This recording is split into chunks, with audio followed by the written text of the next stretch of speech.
Os Monkees foram criados para trazer sorrisos ao público, com músicos talentosos, travessuras sem fim e a sensação de que nada poderia dar errado. Mas o tempo revelou um lado mais sombrio. Com o passar dos anos, os membros desapareceram silenciosamente, deixando os fãs atônitos com sua partida repentina. Junte-se a nós enquanto desvendamos a verdade por trás do que aconteceu e celebramos o legado que eles deixaram.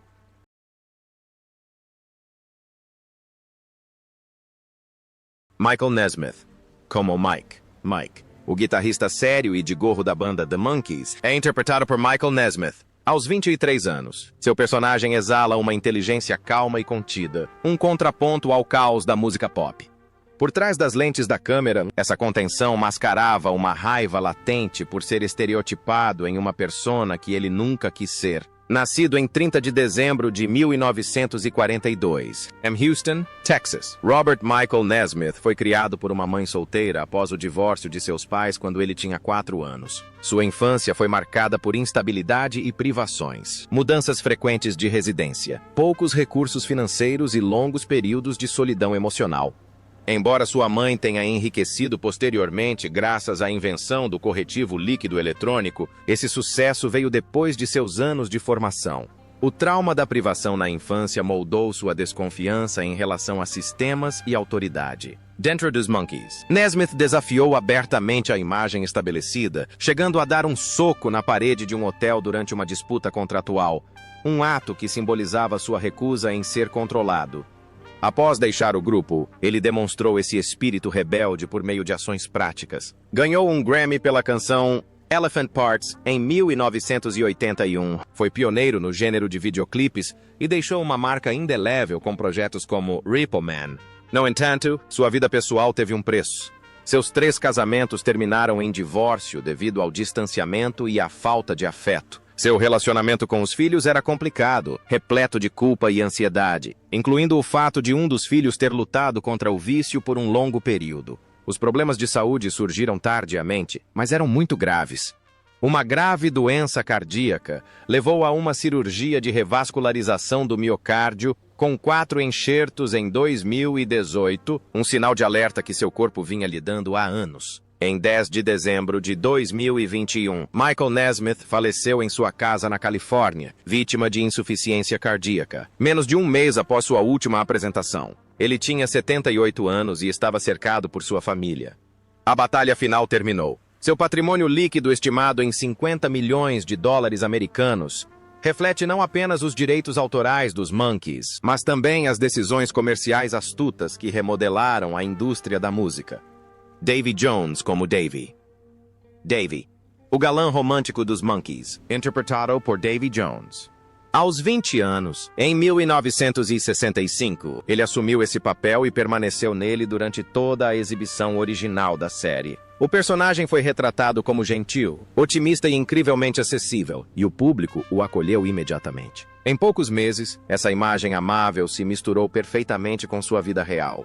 Nascido em 30 de dezembro de 1945, em Manchester, Inglaterra, David Thomas Jones cresceu em uma família operária pequena e apertada, com 4 irmãos. A pobreza era uma constante, mas a tragédia chegou cedo. Sua mãe morreu de doença pulmonar quando ele tinha apenas 14 anos. O pai de Davy sofria de depressão, então ele aprendeu a ser independente por necessidade, não por escolha. Ele abandonou a escola cedo, trabalhando sempre que podia, começando como assistente de um jockey de corrida. Foi essa ambição que o levou aos palcos.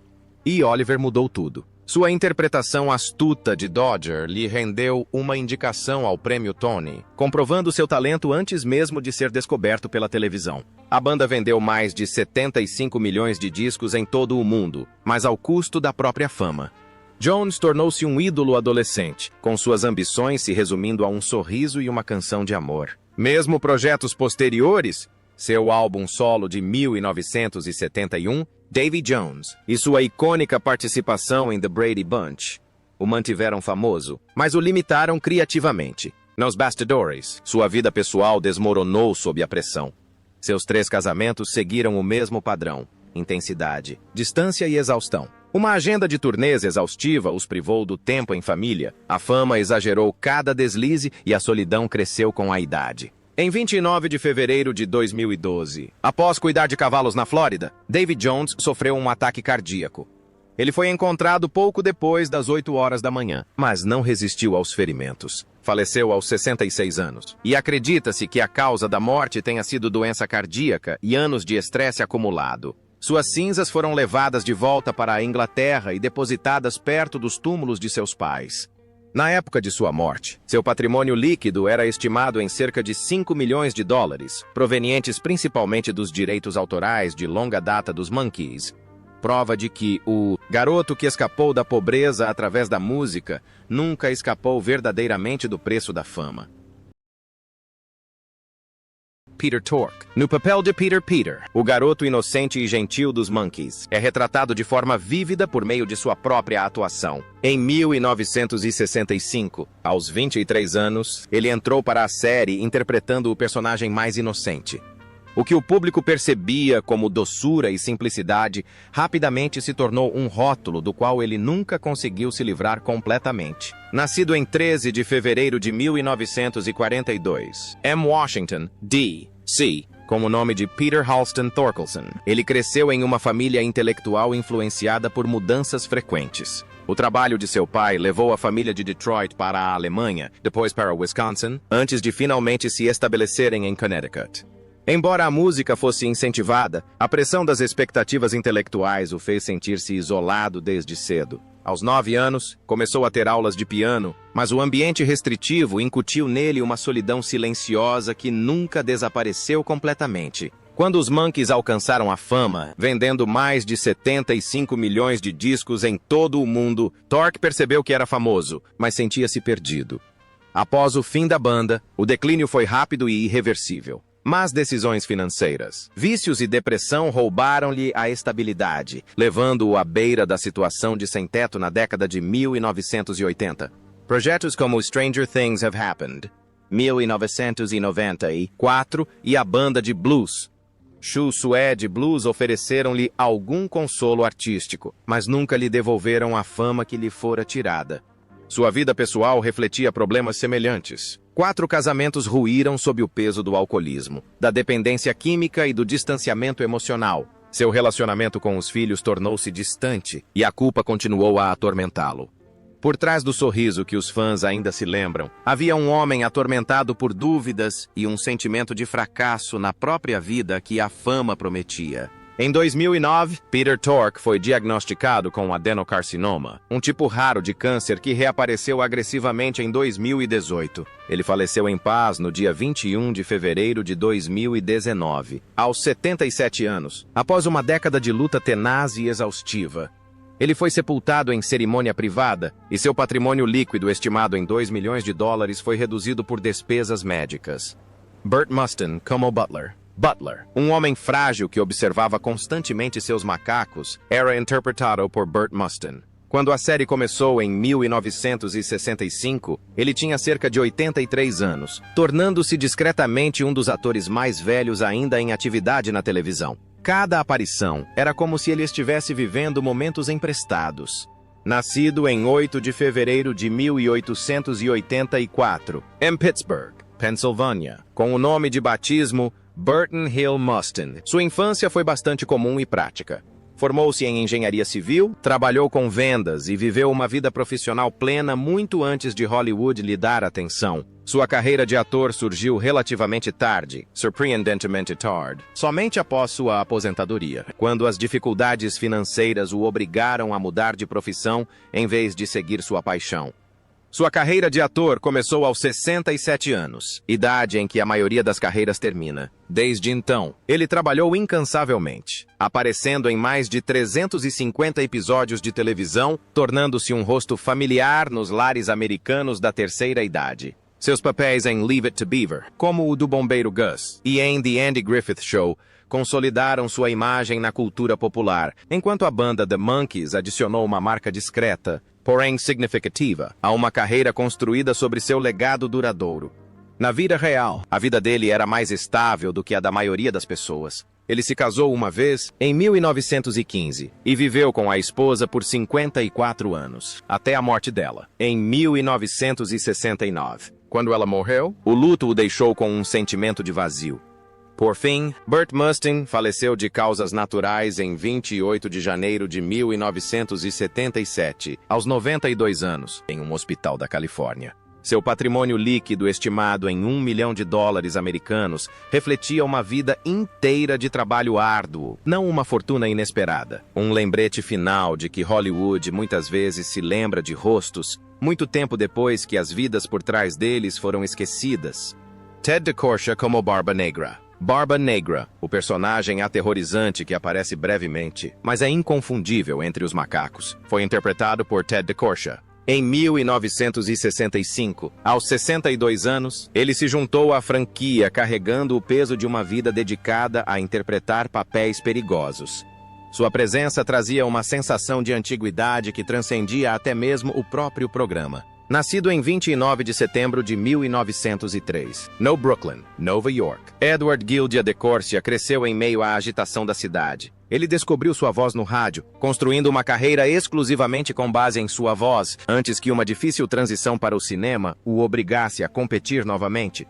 Ele era famoso por seus papéis frios e brutais em filmes como A Mulher de Xangai e Assassinato, rostos que aterrorizavam o público, mas raramente eram lembrados pelo nome.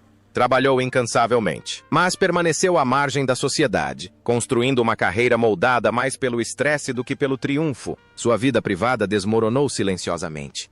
Seus 2 casamentos terminaram em divórcio, e ele teve uma filha, mas a estabilidade familiar foi se deteriorando gradualmente à medida que o trabalho consumia seu tempo. Os papéis exigiam dureza, e com o tempo, essa dureza o acompanhou até em casa. Ted DeCorsia morreu em 11 de abril de 1973, aos 69 anos, de uma trombose cerebral, sofrendo um colapso em um lugar desconhecido para os vilões que um dia interpretou. Seu patrimônio líquido, estimado em dólares americanos, 200 mil, reflete décadas de trabalho não remunerado. Ele foi sepultado discretamente. Ron Massac como o Conde. O Conde, uma figura digna, calma e silenciosamente imponente dentro dos Monkees, é interpretado por Ron Massac. Em 1965, por volta dos 32 anos, ele assumiu o papel com um estilo simples e contido, enquanto outros gravitavam em direção ao caos. Era um tipo de atuação que raramente chamava a atenção, mas deixava uma impressão duradoura. Nascido em 1º de julho de 1936, em Chicago, Illinois, Massac cresceu em uma família da classe trabalhadora perto do Comiskey Park, vivendo mais em um ambiente rotineiro do que em um mundo de sonhos.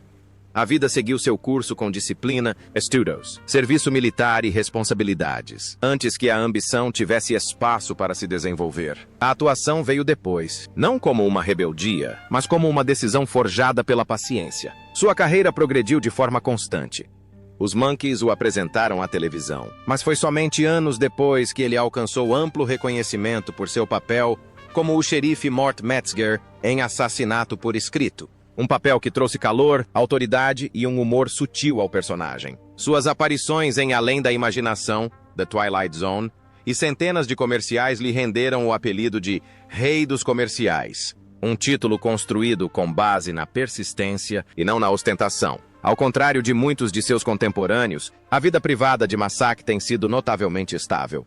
Ele se casou com Kay Nabies em 1961 e juntos criaram 6 filhos, construindo uma família que durou mais de 6 décadas. Embora sua carreira tenha começado tarde e exigido trabalho incessante, sua família sempre foi um forte sistema de apoio, ajudando-o a aliviar a pressão nos sets de filmagem e estúdios. Ron Massac faleceu de causas naturais em 20 de outubro de 2022, aos 86 anos, poucos dias após a morte de sua companheira de longa data, Angela Lansbury. Seu patrimônio líquido, estimado em $1 milhão americanos, proveniente de trabalhos na televisão, cinema e publicidade, reflete uma vida de dedicação estável, em vez de extravagância. Rip Taylor, no papel de Glick Glick, um personagem imprevisível que se infiltra nos Monkees como um caos controlado, foi interpretado pelo próprio Rip Taylor. Em 1965, por volta dos 36 anos, ele entrou para a série com a energia inquieta de um homem que aprendeu a sobreviver falando mais alto do que sua dor. O que à primeira vista pode parecer engraçado é, na verdade, um escudo protetor. E é muito pesado. Nascido em 13 de janeiro de 1931, M. Washington, D.C., com o nome verdadeiro de Charles Elmer Taylor Jr., sua infância foi marcada por perdas e medo. Seu pai, um músico, morreu quando ele tinha apenas 2 anos de idade. Sua mãe era enfermeira e seu pai nunca voltou para casa. Viver em um orfanato o sujeitou a abusos. O humor se tornou seu escudo, pois o riso era a única maneira de ele se manter com os pés no chão. No palco, ele explodia. Confetes voavam por todos os lados.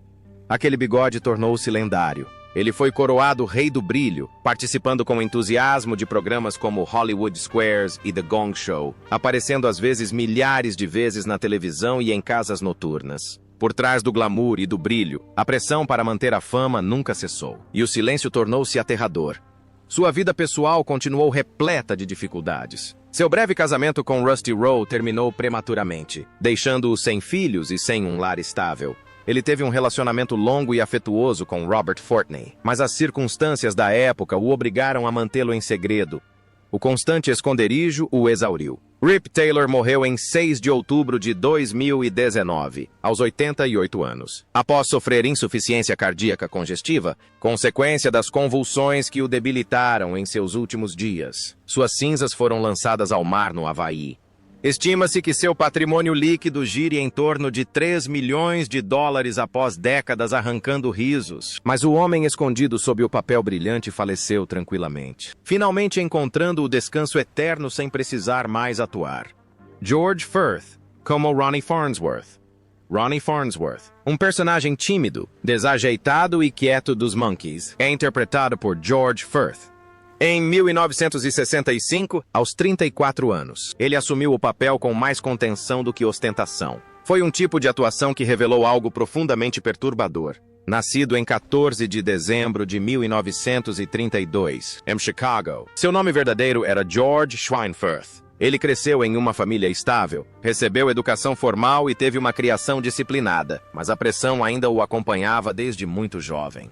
Ele esperava o sucesso. Escolheu o caminho certo e provou que sua ambição era justificada. Estudou na Northwestern e na Columbia, mas o conflito entre atuar e escrever criou uma luta constante que nunca foi totalmente resolvida. Apesar de ter participado de inúmeros papéis na televisão, seu verdadeiro reconhecimento veio do trabalho nos bastidores. Seu trabalho, Company, lhe rendeu um prêmio Tony, enquanto o musical descontraído We Roll Along mostrou o quão frágil pode ser o sucesso. A fama nunca lhe trouxe conforto. Escrever exigia solidão, enquanto atuar demandava atenção pública. O conflito alimentou a ansiedade, que acabou levando à depressão. No fundo, Firth mantinha sua vida privada em segredo. Ele só se assumiu gay para aqueles em quem confiava, um fato moldado por uma época que desprezava a honestidade. Ele costumava brincar sobre evitar entrevistas, mas por trás desse humor havia isolamento emocional e exaustão, agravados pelas dificuldades de superar o vício. George Firth faleceu em 11 de agosto de 2008, aos 75 anos, vítima de uma infecção pulmonar após anos de declínio silencioso. Seu patrimônio líquido, estimado em dólares americanos, 850 mil, era o legado de um talento brilhante que nunca alcançou a estabilidade financeira. Ele deixou para trás palavras, personagens e música, mas carregava dentro de si a solidão de um homem que passou a vida tentando se explicar através da arte, e não da própria vida. Rosemary como Millie Rudnick. Millie Rudnick, a mulher espirituosa que sempre causa confusão nos Monkees, é interpretada por Rosemary. Em 1965, por volta dos 43 anos, ela entrou para o elenco com décadas de experiência como atriz profundamente enraizadas em sua voz. Sua presença era mais a de uma convidada do que uma lembrança de que a indústria do entretenimento tem uma memória muito longa. Nascida em 15 de agosto de 1923, na cidade de Nova York, seu nome verdadeiro era Rosemary Mazzetta, e ela cresceu em um ambiente de vaudeville, e não em uma família. Ela se apresentou aos 3 anos de idade, cantou em rádios nacionais aos 5 anos sob o nome artístico de Baby Rosemary, e sua infância transcorreu tranquilamente. Seus pais a pressionaram implacavelmente, transformando talento em sobrevivência e aplausos em obrigação. Enquanto outras crianças brincavam, ela trabalhava, viajava, treinava. E logo percebeu que o amor muitas vezes vinha com condições. O sucesso chegou até ela, mas lhe faltou descanso. Sua carreira abrangeu 9 décadas, consolidada por sua inesquecível interpretação de Sally Rogers no Dick Van Dyke Show, papel que lhe rendeu 3 indicações ao Emmy e um raro respeito para as mulheres de sua época. Os Monkees foram apenas uma parada em uma longa jornada que incluiu papéis em programas populares de televisão de Hollywood, posteriormente, dublagem em programas como The Garfield Show. Sua vida privada gradualmente se perdeu no silêncio. Ela se casou apenas uma vez com o músico Bobby Guy, e quando ele morreu repentinamente em 1964, a perda a devastou. Ela nunca se casou novamente. Depois disso, entrou em depressão, agravada pela morte de sua filha, uma ferida que ela nunca superou publicamente. A insônia e a ansiedade tornaram-se suas companheiras constantes, e o trabalho, sua única fuga da quietude. Rosemary faleceu pacificamente em casa, em 28 de dezembro de 2017, aos 94 anos, após deitar-se para descansar e nunca mais acordar. Seu patrimônio líquido, estimado em 5 milhões de dólares americanos, construído a partir de direitos autorais e um vasto legado no entretenimento, contrasta fortemente com sua imensa dedicação aos outros antes de ter a oportunidade de escolher o caminho que desejava. Henry Corden como Sr. Babbitt, o Senhor. Babbitt, o senhorio espirituoso que constantemente atrapalha a diversão dos Monkees, foi interpretado por Henry Corden. Quando a série começou em 1965, ele tinha 45 anos, trazendo décadas de luta para um papel construído sobre autoridade e irritação. Essa presença, breve, mas marcante, refletia uma carreira que ele já trilhava muito antes do início do programa. Nascido em 6 de janeiro de 1920, em Montreal, seu nome de batismo era Henry Cohen. Ele cresceu em uma família de imigrantes judeus que mais tarde se mudou para Nova York. Seus pais trabalhavam incansavelmente, deixando pouco tempo para conforto ou estabilidade. Ingressar na indústria do entretenimento significou enfrentar preconceito desde cedo, e a transformação pessoal tornou-se uma necessidade silenciosa, e não uma escolha. Esse compromisso moldou uma carreira definida pela perseverança e não pelo privilégio. Corden tornou-se um rosto familiar e, mais tarde, uma voz familiar, frequentemente escalado para papéis de vilão e personagens austeros. Sua contribuição mais duradoura veio quando assumiu a voz de Fred Flintstone, após a morte de Alan Reed em 1977, consolidando seu lugar na história da animação. Filmes como Os 10 Mandamentos, 1956, ajudaram a impulsionar sua carreira, mas prêmios de prestígio nunca vieram. Na vida real, a estabilidade sempre lhe escapou. 4 casamentos, cada um tumultuado à sua maneira, terminaram em exaustão emocional ou perda. Longas jornadas de trabalho e pressões financeiras corroeram os laços familiares, criando distância onde antes havia proximidade. Com o tempo, o isolamento se instalou, mesmo que sua voz permanecesse profundamente enraizada na cultura popular. Sofrendo de enfisema, a saúde de Henry Corden declinou progressivamente. Em 19 de maio de 2005, ele faleceu aos 85 anos em um hospital em Sherman Oaks, com sua esposa ao seu lado. Foi sepultado no cemitério da Missão de San Fernando, lembrado mais por sua voz do que por sua aparência. Seu patrimônio líquido, estimado em 2 milhões de dólares, encerrou a história de um homem cujas obras reverberaram por gerações, mesmo que seu nome tenha caído no esquecimento.